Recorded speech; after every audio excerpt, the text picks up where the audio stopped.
Et oui, vous voyez, souvent mon pauvre Léon est coupé par ma présence, notamment puisque je suis situé pile à son niveau. Donc là, vous reconnaissez bien, on va parler des affiches que j'ai dans ce décor. J'en parle jamais, donc ça va être le moment. Je vais faire une petite introduction. Ici, on a donc Blade Runner 2049, qui est un film que j'adore, qui est largement boudé. On y reviendra. On a notre beau Léon. On a un coffret du Cornio qui est ici. On a un personnage de la vie aquatique, un personnage interprété par Bill Murray. Et puis nous avons un personnage dans Django Unchained, interprété par notre cher Leonardo DiCaprio. Et soit, en général, Leonardo DiCaprio est coupé, soit c'est Star Wars, c'est mon Yoda. Donc cette fois-ci, c'est Yoda qui va être coupé. J'essaie de faire moite-moite pour pas qu'il y ait de jaloux. Voilà. Pour parler du décor un petit peu, bientôt arrivera un Gary Oldman dans Dracula. Donc j'ai hâte de le mettre ici. Et après arriveront des personnages féminins dans une seconde ligne, des personnages forts que j'apprécie particulièrement. Avec le temps, cela se fera.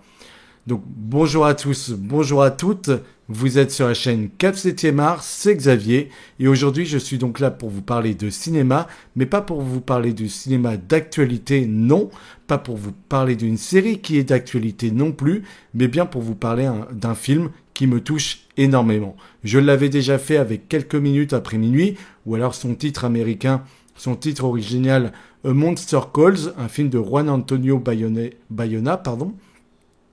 Je l'avais déjà fait, j'avais parlé d'un film coup de cœur, et un film coup de cœur qui était quand même assez récent. Depuis l'ère du cinéma, depuis que le cinéma existe et qu'il a sorti des chefs-d'œuvre, j'avais décidé de me situer dans des films assez récents, et c'est encore le cas ici. Pourtant, il y a des chefs-d'œuvre qui sont assez vieux que moi j'apprécie, mais ici je vais vous parler encore une fois d'un film qui est des années 2010. Alors pour certains, ça va paraître très loin, mais si on parle en âge de cinéma, 7 ans, 9 ans, 10 ans, c'est rien du tout. Aujourd'hui, on est là pour parler de Claude l'Atlas, un film qui a bidé au box-office, qui a coûté une centaine de millions de dollars et qui n'a rapporté que quasiment la même somme. Quand on fait un film, il faut doubler, voire tripler son chiffre d'affaires. Quand on sait que le film a coûté environ 100 millions de dollars, on sait que la promotion n'est pas prise en compte. Donc ça tombe 200 millions de dollars. Il faudrait que le film ait fait au minimum 400 millions. Si on veut que le film soit rentable et bien, il faut tourner autour des 600-700 millions de dollars. Tout le monde savait que ce film ferait un gros bid au box-office, et c'est clairement ce qui s'est passé, malheureusement pour nous. Alors, ce film est une adaptation de La cartographie des nuages, écrit par David Mitchell, qui est un récit qui est dit, comme beaucoup d'œuvres de George R. R. Martin ou de SF très dur, on dit que c'est impossible à adapter, comme l'était Dune également. Et les Wachowski à l'œuvre sur Matrix, V for Vendetta ou encore Sense8 et Tom Tykwer, qui est à l'œuvre sur des films comme Le Parfum ou Cours Lola Cours, ont décidé de rompre la malédiction des œuvres inadaptables et de s'attaquer justement à ce Claude Atlas. Alors comment ils ont fait? Ils ont séparé le tournage en deux. 3 écrits, 3 histoires pour un réalisateur et 3 autres histoires pour un autre. Donc les sœurs Wachowski sur 3 œuvres et le Time Tykwer sur 3 autres. C'est-à-dire que ce récit, cette histoire, ce sont 6 histoires différentes qui se réunissent, qui ne en forment plus qu'une. Donc les 3 histoires qui sont les plus anciennes dans le temps sont réalisées par Tom Tykwer, et les histoires qui sont plutôt dans le futur sont réalisées par les sœurs Wachowski. Voilà un petit peu comment s'est procédé le film. C'est un film d'une cruelle beauté qui va nous parler de l'amour, de l'art, de la fatalité, de la réincarnation, de la religion. C'est un film qui réunit tout cela en parlant du temps, le temps qui passe. Et c'est un film qui est brillant et qui, pour moi, se rapprocherait de ce qu'on appelle un chef-d'œuvre. Voilà une œuvre qui, malgré ses défauts, au bout d'un moment, je ne les vois plus tant l'ambition qui est derrière est démesurée et inégalable. On n'avait jamais vu ça à l'époque. C'est normal que les producteurs ont eu peur et que le film a eu bien du mal à se faire parce que, je vous le dis ici, oui, personne ne voulait croire en ce projet et personne ne voulait en être. La seule personne qui a cru dès le début, c'est Tom Hanks qui dit que c'est un des plus beaux films qu'il ait pu faire, un des rares beaux films qu'il ait fait. De toute sa carrière, il estime avoir fait 5 ou 6 bons films et il estime que ce film-là avait les capacités d'être un film extraordinaire, qu'il est un film extraordinaire, mais dont les gens n'ont pas été réceptifs. Voilà. Et moi, je vous dis, le jour où j'ai vu ce film, ma vie a changé. Et je vous assure que dès la bande-annonce, une bande-annonce de 5 minutes, on avait rarement vu ça, je suis tombé dessus, j'ai vu l'ambition, j'ai vu la démesure, j'ai vu la grandeur du projet, et il y avait une beauté dans le texte, dans les formulations, qui me happait. On voulait parler de présent, de futur, de passé, tout ça était entremêlé. Les croyances, l'amour, la mort, la religion. Pour moi, ça devenait quelque chose de rare et je savais que j'allais assister à une œuvre que je n'oublierai jamais. C'est encore le cas. À chaque fois que je revois le film, je suis habité par un sentiment, mais je pourrais pleurer à bien des moments. Je me sens très happé par ce qu'ils me racontent et je suis projeté littéralement avec eux dans leurs histoires, malgré que les histoires, elles aussi, sont inégales selon les récits qu'on va raconter ou autres. Certaines histoires prennent plus d'importance que d'autres, mais il y a un montage, il y a une manière de toutes les allier pour n'en faire plus qu'une qui est juste extraordinaire. L'action d'une histoire va avoir des répercussions sur l'autre, etc., etc., comme les dénouements, tout ce qui se passe, chaque action qu'un être humain fait a des conséquences dans son futur, son passé, son présent. Voilà, c'est assez extraordinaire. Tout est lié et tous les êtres humains le sont. Alors, on va avoir ici plusieurs acteurs qui, sur ces 6 histoires, vont avoir des personnages différents. On va avoir une histoire qui va se situer, je prends mes notes, je me le suis noté. On a une première histoire qui est en 1849. Ici, on a un film d'aventure qui va nous parler justement de l'esclavage. Et ça va être donc un film d'aventure. On va y avoir une romance qui en film dramatique avec une histoire sur la musique qui va être juste magnifique, d'une poésie extrême. Les mots qu'emploie cet homme quand il écrit dans son carnet une correspondance avec son amant, c'est juste sublime ce qu'il nous dit. Ensuite, on a un thriller politique qui va nous être montré. Ça, c'est les 3 premières histoires. Ensuite, on est dans le présent, en 2013, quand le film sortait. On avait une comédie qui se situait en EHPAD. L'autre histoire, on passe en 2100 et quelques. On est dans une SF où un personnage nommé Somni passe d'esclave à divinité. Et dans le futur, en 2300, nous sommes dans un futur post-cataclysmique, un monde redevenu primitif. Voilà tout ce qui va nous être raconté et où un personnage qui a fait du bien, on va avoir les répercussions des années après de ce qu'il deviendra. On peut avoir des personnages qui au début étaient oppressés, qui deviendront oppresseurs. Des personnages qui ont fait le bien, qui vont faire le mal. C'est rarement le cas. Mais on est plus sur des personnages au début. Dans les premières histoires, le personnage, par exemple, incarné par Tom Hanks, sont mauvais. Et petit à petit, ils deviennent de moins en moins mauvais, jusqu'à un moment donné où il y a une rédemption. Et puis, ensuite, on passe par le bien. Et dans les dernières histoires, ils ont changé, ils sont devenus meilleurs. Il y a des personnages, par exemple, qui restent des pourris du début à la fin.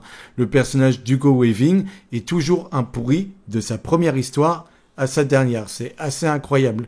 On a des personnages comme ça qui sont vraiment marquants. Et puis, il y a des personnages qui, des fois, n'ont pas assez de corps, n'ont pas assez d'existence. On peut regretter parfois aussi le maquillage des personnages qui peut être limite de temps en temps, mais c'est vraiment des choses que je vois que des fois j'en ris parce que je trouve ça un peu moche. C'est un tout. Il faut le prendre en compte et en fait, c'est tellement rien par rapport à tout ce que ça nous raconte que c'est éclipsé. Alors on nous montre que l'histoire se répète toujours dans ce monde, on a toujours les oppresseurs et les oppressés. On va nous montrer que la bonté est rare. Voilà ce qu'on va nous raconter et que l'amour tient tout ce monde. Et il y a des citations, j'aimerais vous citer une citation de cette œuvre que je trouve extraordinaire. C'est Hier encore, vie suivait un cap déterminé. Aujourd'hui, ce cap a changé. Hier encore, je me serais cru incapable de faire ce que j'ai fait aujourd'hui. Ces forces qui souvent redéfinissent l'espace et le temps, qui façonnent et altèrent tout ce que nous croyons être, commencent bien avant notre naissance et perdurent longtemps après notre mort. Nos vies, nos décisions, comme des trajectoires quantiques, ne se comprennent que dans l'instant. Chaque point d'intersection, chaque rencontre suggère une nouvelle direction potentielle. Voilà un petit peu ce qu'on peut avoir comme jolis moments, comme jolies réflexions qui sont amenées dans ce film. Moi, je trouve que c'est incroyable. Par exemple, le personnage de Somni, à un moment donné, on lui demande si elle dit la vérité. Et elle dit « La vérité est unique. Ces versions ne sont que mensonges. Il n'y a qu'une seule vérité. Le reste n'existe pas. » Il y a des trucs qui sont incroyables et tout est d'une beauté extrême. Et tout est relié dans ce film. Toutes les histoires ont un lien, ont quelque chose. D'ailleurs, ils ont un personnage qui ont une comète en marque de naissance sur leur corps. C'est toujours le personnage principal de l'histoire qui aura cette comète sur le corps. Et c'est le moyen de justement nous montrer un petit peu l'évolution. Parce que chacun aura un moment important dans le film. Chaque acteur va pouvoir devenir le personnage principal de son histoire. Et c'est très intéressant. Et je trouve ça sublime. Pour moi, c'est une œuvre qui m'aura marqué. C'est une œuvre qui me manque quand je ne la vois pas. Mais juste en écoutant la musique, on comprend tout de cette œuvre. C'est une œuvre rare. C'est une œuvre d'une beauté mais sans nom. Cruelle, certes. Je ne sais pas comment vous évoquez l'amour que j'ai pour cette œuvre, qui est boudée, qui est méconnue et qui est magistrale. On nous parle, c'est une grande œuvre sur le temps, c'est une grande œuvre sur l'amour, c'est une grande œuvre sur l'art, où la musique est le point de repère de tout ce film. L'art est le cœur du film, et j'ai envie de vous dire que ce qui est très intéressant, c'est que, je regarde mes notes, pour la première histoire, on a quelqu'un qui s'occupe, c'est un riche qui s'occupe de terres esclavagistes et qui va avoir un esclave justement sur son bateau et qui va se rendre compte du mal que l'on fait à ces gens. Et donc il écrit dans un petit carnet ses aventures, son périple à son épouse. Ensuite, cette histoire, ce carnet va être retrouvé dans la deuxième histoire par celui qui écrit de la musique, la romance entre deux hommes. Et cet homme ça va être l'histoire de ce mec sur ce bateau qui va lui donner envie d'agir et d'aller de l'avant et d'écrire de la musique. La musique que va écrire ce personnage dans la deuxième histoire va être un point important de la troisième. Ce qui va se passer dans la troisième histoire va être un point important de la quatrième, et ainsi de suite. Chaque histoire va avoir un effet sur l'autre, d'une manière ou d'une autre, mais toujours représenté par l'art. On a d'un côté des écrits, donc de la littérature qui va nous être amenée, la littérature qui va donner envie d'avancer à un personnage. Ensuite, on va avoir la musique qui va donner envie d'avancer à un personnage. On va avoir la peinture qui va donner envie d'avancer à un personnage. Et le cinéma qui va aussi amener les personnages à se révolter. Voilà ce qui nous est amené dans ce film. C'est une œuvre magistrale que je ne peux que vous conseiller, avec un Tom Hanks juste délicieux, mais qui a des personnages mais juste dingos, notamment un personnage qui est complètement ravagé dans la troisième histoire, si je ne dis pas de bêtises. Non, dans la quatrième histoire, pardon. La quatrième histoire. J'ai trouvé ce personnage incroyable et après la rédemption est très belle. On a une histoire d'amour qui ne peut pas se faire au moment actuel dans les premières histoires, qui échoue et qui finalement deviendra la dernière et la belle histoire qui enfin s'accomplit, mais des années et des années après. Donc dans les réincarnations, selon ce qu'ils ont vécu et selon les actions qui ont été menées, leur vie et leur destin s'accompliront. Voilà, ils se retrouveront. Et tout ça est une multitude de coïncidences, de faits, et le temps, l'amour, la religion sont des choses qui perdurent, alors que la vie, elle, s'éteint au bout d'un moment. Il n'y a qu'en se réincarnant qu'on peut continuer bien évidemment à revivre, mais on n'est jamais les mêmes. On a juste, on garde juste une part de l'âme des personnes qui nous ont précédés. Voilà ce que raconte le film. Je peux pas vous dire à quel point j'aime ce film. C'est une œuvre que je trouve magique. Je l'ai vu une quinzaine de fois aujourd'hui. Je m'en lasse toujours pas. Et en vous en parlant, ce qui est compliqué, c'est que je suis très ému parce que j'aime profondément l'œuvre. Et ça va me donner envie de revoir le film. Mais je le connais, mais par cœur, hein. Je peux redire les textes au moment où je les vois. Je trouve ça admirable.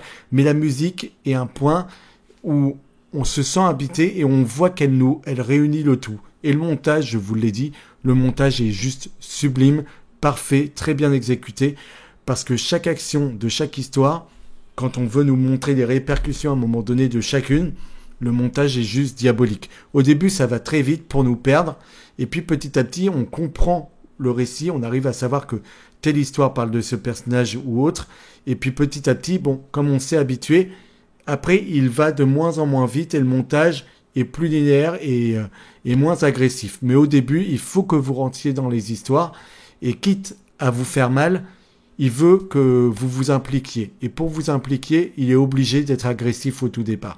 Bien que je trouve encore une fois que ce soit encore bien digeste. C'est une œuvre des Wachowski. Je pense que c'est mon film préféré des Wachowski, mais je pense que ça aide beaucoup que Tom Tykwer et réaliser 3 histoires et eux 3 histoires. Je pense que ça aurait été plus bordélique qu'avec que eux, parce que je trouve que ce qu'a apporté Tom Tykwer, il y a énormément de jolis moments. Je pense que mon histoire préférée est celle des 2 hommes et de la musique, l'histoire qui se fait sur un artiste qui compose de la musique. Je trouve que la poésie qu'il y a dans cette histoire me plaît énormément. Après, j'aime beaucoup ce qu'il y a en SF, et j'adore la comédie. Je trouve un peu limite le thriller politique que je trouve qui est un peu plus en dessous du reste et je veux pas en louper. Donc dans Somni et l'histoire sur un monde où finalement on est en 2300 mais au lieu d'avoir évolué on a régressé et on est de nouveau dans un monde primitif. Je trouve que c'est une idée de génie et c'est peut-être ce qui nous pend au nez dans les années à venir, mais en tout cas, je trouvais que l'idée était belle et que l'amour comme force qui unit le monde et l'art, comment vous dire que pour moi, on peut pas faire mieux. On peut pas faire mieux et c'est des œuvres qui... J'y suis allé avec du monde, personne n'a compris, tout le monde a soupiré quand le film s'est terminé. Moi, je voulais rester jusqu'au la fin du générique parce que j'étais lessivé. J'avais vu un truc qui a saisi mon cœur et qui ne l'a pas lâché. Et quand je voyais qu'à côté, on était en mode, bon allez, on se barre, on en a ras-le-bol de ton film, mais j'étais, mais est-ce qu'on a vu la même chose? Est-ce qu'on a compris la même chose? Est-ce qu'on a vu la grandeur qui nous était proposée ici? Non, je ne pense pas, ils ne l'ont pas vu, ils ne l'ont pas compris et ils ne veulent peut-être pas le comprendre. Mais pour moi, un film comme celui-ci, c'est un film qui me marquera dans le temps, qui marquera, je suis sûr, son histoire, qui a été boudée aujourd'hui. Et je vous ai dit, il a fait autant en box-office qu'il n'a coûté. Donc c'est un bide extrême. Mais tous les acteurs, tous ceux qui ont travaillé sur ce film se rendent compte qu'ils ont été là à l'œuvre d'une œuvre rare. Une œuvre rare. Je vous assure que Cloud Atlas, c'est une œuvre qui, pour beaucoup, est décevante, pour beaucoup est un blockbuster moyen. Pour moi, c'est une œuvre qui a eu une ambition démesurée, une poésie d'une finesse incroyable et qui nous émeut par son cadrage, par son récit, par sa musique, par son montage. Tout est bien exécuté avec des acteurs qui se défendent et qui font tout pour que le film existe et pour qu'il soit le plus beau possible. Et on commence le film dans les nuages, la cartographie des nuages, c'est le titre de ce récit, et on termine le film dans les nuages. L'histoire se termine comme elle a commencé. On a beaucoup d'effets miroirs dans les personnages, des personnages qui étaient comme ceci, qui vont se retrouver ensuite de la même manière dans une autre histoire. On a des effets miroirs, mais à chaque fois, il y a une explication qu'on peut suivre. Mais pour la comprendre, il faut avoir vu le film pas qu'une fois. Il faut l'avoir vu 4, 5 ou 6 fois pour réellement comprendre comment tous ces personnages-là ont muté. La première fois, c'est tellement démesuré, ça vous demande tellement d'efforts, c'est tellement généreux que pour comprendre tous ces personnages, il est bien difficile. Moi aujourd'hui, je l'ai vu 15 fois, je découvre encore des choses aujourd'hui à chaque visionnage, mais je comprends un peu plus chaque personnage et le moment de bascule où soit ils vont du bien au mal, soit du mal au bien, soit ils restent des personnages diaboliques, ou alors ils évoluent avec lenteur, mais ils évoluent tout de même. Mais voilà, c'est un récit qui me bouleverse, vous l'aurez compris. Le film des Wachowski et de Tom Tykwer qui s'intitule Cloud Atlas est un roman,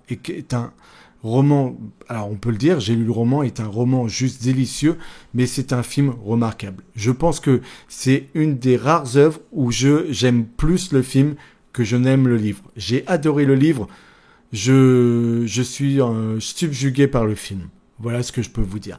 Donc rattrapez Cloud Atlas, ne le boudez pas, ce film a moins de 10 ans. On est en 2024 ? Il a plus de 10 ans, moi je sais plus où je me situe. Je suis resté en 2013 avec ce film, que voulez-vous ?